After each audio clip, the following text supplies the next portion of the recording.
Sunday को पता हमारी मम्मी ने ये बात बोली कि माना बिल्कुल नहीं पिट रहा है। ध्यान से देखो सभी। Puppy, you should call your father to call me.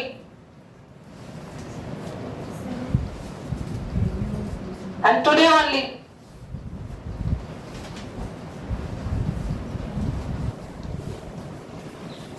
सबसे पहले ए बी डिस्टेंस निकालना है। हाँ, सी नहीं, बी सी बस। ए बी डिस्टेंस आपको क्यों निकालना है, ध्यान से सुनो। हमें फाइंड आउट करने के लिए बोला है बीडी की लेंथ, है ना। अच्छा, बीडी की लेंथ तभी आ सकती है जब हमें पॉइंट किसके मिल सकते हैं, डी के। अगर बी और डी के पॉइंट मिल गए तो बी और डी में कौन सा फॉर्मूला लगाएंगे, डिस्टेंस फॉर्मूला। पर डी के पॉइंट कैसे मिलेंगे, रेशो तो पता ही नहीं है हमें, इसीलिए हमें यही रेशो तो पता नहीं है ना, कुछ बोला नहीं है ना क्वेश्चन में। क्वेश्चन खो गया, छोड़ो। कितने बच्चों ने ए बी निकाला,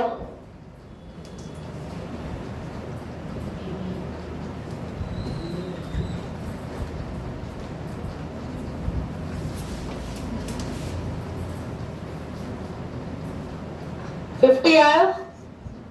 बीसी कितना आ रहा है, हाँ यही चाहिए था मुझे। 2 - 1 0 - 7 2 - 1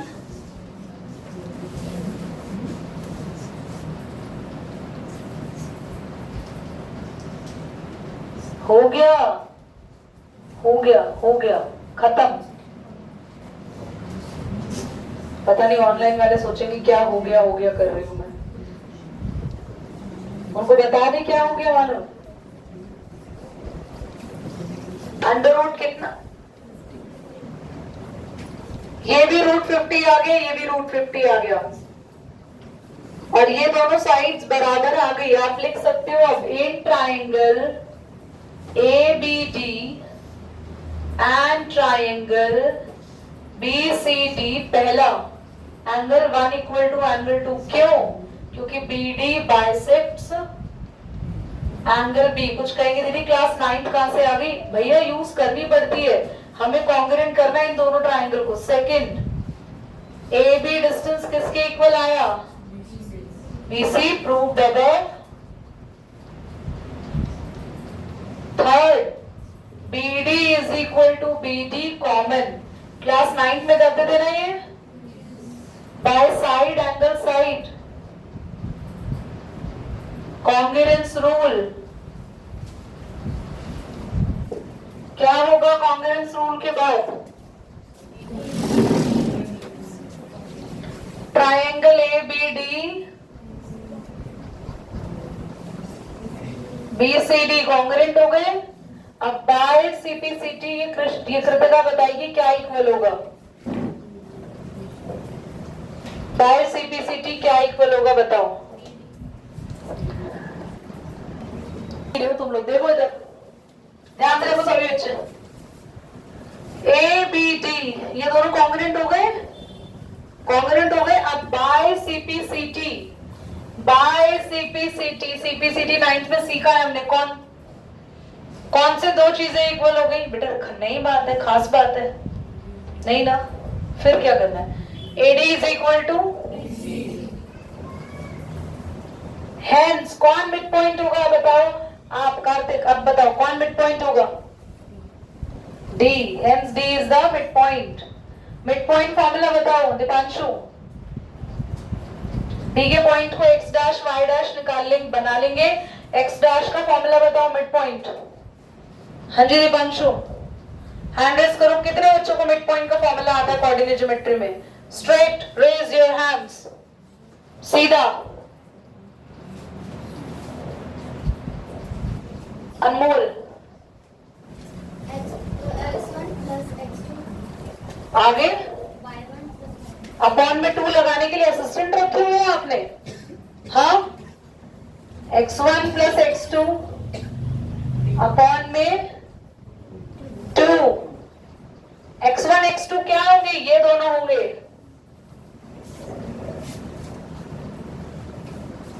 0 + 2/2 कितना आएगा 1। y डैश कैसे निकालोगे, y1 + y2/2, ये तो 0 ही आ गया। x डैश y डैश मिल गए, d का पॉइंट मिल चुका है, लास्ट में bd डिस्टेंस निकालना है। b है 1,7, d है 1,0। क्या डिस्टेंस नहीं निकाल सकते bd का? था ये क्वेश्चन थोड़ा डिफिकल्ट था ना? मतलब अगर समझ में नहीं आता तुम्हें दिमाग लगाना पड़ता, तो तुम्हारे दिमाग में आता कभी कि कॉन्ग्रुएंसी भी हो सकती है। दिशा मिगलानी, सेक्शन फॉर्मूला सुना है, एक्स डैश क्या होता है? कुछ पढ़ा है?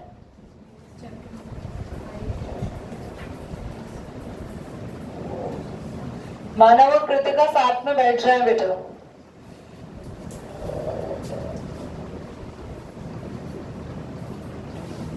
पायल और कृतिका एक्सचेंज ऑफ सीट बेटा।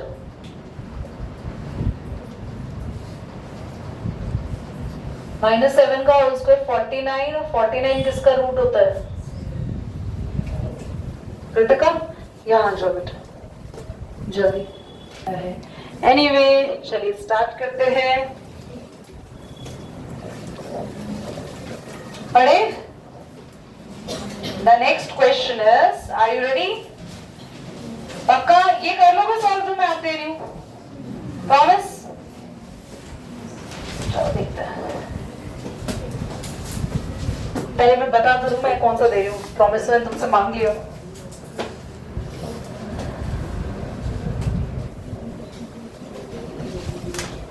क्वेश्चन बड़े इजी है। चलो एक रेशो का दे देते हैं question. Find the ratio, ratio निकालना भी एक प्रैक्टिस हो जाएगा तुम्हारा। Find the ratio in which line segment joining the points. Next class में ये भी शुरू करेंगे, ओके? 2, -3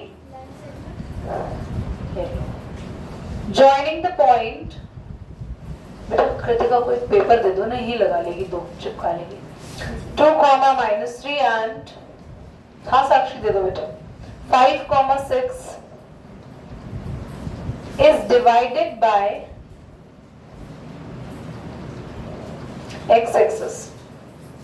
ये ऑन चल रहा है बेटा, पॉज कर दो एक बार। साक्षी को तुम भी जाएगी बेटा, साक्षी रूम लग जाएगी बेटा, साक्षी को जरूर लेंगे। Okay very good. Sakshi sorry Prachi and Divyansh के अलावा किसी और का आंसर आया क्लास में? बहुत बढ़िया महक। गलती कहाँ हो गई गरिमा? आंसर नहीं आया अभी तक तुम्हारा? बाजी मुंजन आज यार तुम भी मैथ्स नहीं कर रही हो, बढ़िया। हाँ कृतिका हर बार तुम्हारे आंसर आते हैं मैथ्स में सबसे जल्दी क्लास में, अब क्यों नहीं आ रहे? तो ये ऐसे बोल रही नहीं बेटा तुम अच्छी बढ़िया होना होना, वो अलग बातें पढ़ती नहीं हो। इधर देखो सभी, ध्यान से क्वेश्चन को समझेंगे। इतना इजी क्वेश्चन था कि एक लाइन है जिस पर आपको डिविडेंड बोला है कि लाइन कहाँ बाइसेक्ट हो रही है, कौन से एक्सिस पर? तो पॉइंट देखो, इसको ऐसे समझो कि एक लाइन जा रही है, उसके जॉइनिंग पॉइंट्स क्या क्या दे रखे हैं, जल्दी बोलो। 2, 3 हाँ जल्दी जल्दी बोलो बच्चा। और ये लाइन कौन सी एक्सिस को कट कर रही है? तो भाई एक्स एक्सिस को तो x, 0 पे कट करेगी ना। ऐसे बनाते हैं डायग्राम, एक लाइन किस एक्सिस को काट रही है? एक्स एक्सिस को। तो ये हो गया x1 y1, ये हो गया x2 y2, ये हो गया x डैश। लेट करना है रेशो को k:1। बेटा पेपर में ऐसे ही क्वेश्चन आएंगे। और अब आपके पास y डैश का फॉर्मूला होता है m1x2 m2x1। सॉरी बेटा मैंने y का फॉर्मूला क्यों लगाया? क्योंकि y डैश की वैल्यू मुझे पता है कितनी है। m1 कितना है k, y2 m2 1 और y1 -3, k+1 यहाँ आके खत्म 0 और -3 इधर आके +3, 6 कैंसिल कर देगा। k की वैल्यू 1/2 आ रही है मेरी भी, कोई बात नहीं, आने दो 1/2 आने दो k की वैल्यू को। हो सकता है कि हमने वैल्यूज गलत तो नहीं लिखी वहां पे, एक मिनट रुको चेक करने दो बच्चों। हमारे पास ज्वाइनिंग पॉइंट है 2, -3 और 5, 6, यही है ना। वैल्यू ऐसे कैसे अलग आ सकती है?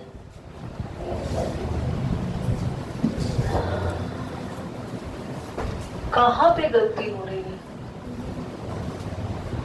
M1 Y2 M1 Y2 book में भी इन्होंने गलत कर रखा है मेरे ख्याल से ना। इन्होंने कर रखा है 3K -3K +6 -3K -3 into K। नहीं, यही आंसर सही है बेटा, आप देख लो 2 कैसे आ रही है आपकी वैल्यू, नहीं आनी चाहिए। समझ आ रहे बच्चों? जहां पर जिनकी वैल्यू 2 आ रही है देखो चेक करो गलत आ रही है। अब K आ चुका है तो बस हमें x डैश का फॉर्मूला लगाना है ताकि हम क्या निकाल सके। प्राची आप बताओ कुछ आप लोगों ने गलती की थी? बताओ, आप दोनों ने तो सेम गलती कर दी। x डैश x है, m1 क्या है k की वैल्यू आ चुकी है, कितनी रखी वैल्यू? हाफ। x2 कितना है बच्चों? m2 1। नहीं, गलती देखो, k कितना आया तो रेशो सीधा क्या हो जाएगा? हाँ, तो m1 और m2। ठीक है, दोबारा समझो, हमने y डैश का फॉर्मूला लगाया क्योंकि y डैश कितना था? y डैश का फॉर्मूला लगाया क्योंकि y डैश 0 था, वहां से हमें किसकी वैल्यू मिल गई? k अगर कोई नंबर आता रेशो में नहीं आता, जैसे मान लो k 2 आता तो रेशो हो जाता 2:1, और k फ्रैक्शन में आता है तो रेशो सिर्फ वही लेते हैं। तो k का वैल्यू आया 1:2 तो रेशो हो गया m1:m2 हो गया 1:2। m1 1, x2 5, m2 2 और x1 2। तो आंसर आया 5 + 4/3 9/3 एंड योर आंसर इज 3। ये वैल्यू महक आपने क्या गलती कर दी थी? 2 आ गया। एक क्वेश्चन मैं आप लोगों को दे रही हूँ, ये घर से करके लाना है। I want to be the question in recording. बोलो, और देखते हैं क्लास में कौन बच्चे ये क्वेश्चन घर से करके लाते हैं। नेक्स्ट क्लास में मैंने आज कोऑर्डिनेट ज्योमेट्री का बोर्ड टेस्ट नहीं बोला था तुम लोगों को? पक्का नेक्स्ट क्लास में अगर मैं मेंशन कर देना message, board test coordinate geometry chapter 7 only, सिर्फ चैप्टर 7 का बोर्ड टेस्ट होगा नेक्स्ट क्लास में, और कोई भी बच्चा छुट्टी नहीं लेगा। ठीक है कार्तिक? छुट्टी नोट कर लिया? दिखाना मुझे कहाँ नोट किया, ना दोबारा पिटोगे तुम। क्वेश्चन देखो, if C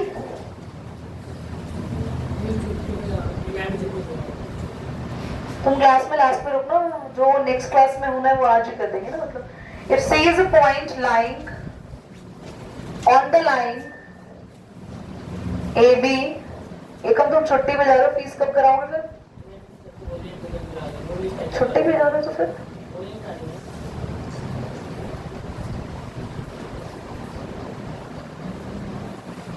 if C is a point lying on the line segment AB, A bracket में लिखना 1, 1 एंड B ब्रैकेट में लिखना 2, -3 such that 1, 1 B ब्रैकेट में 2, -3 such that 3AC is equal to CB, 3AC is equal to CB, then find the coordinate of C। याद है NCERT की जैसा question है ये? चलो करेंगे इसको आप सभी घर पर, that's a homework। coordinate of C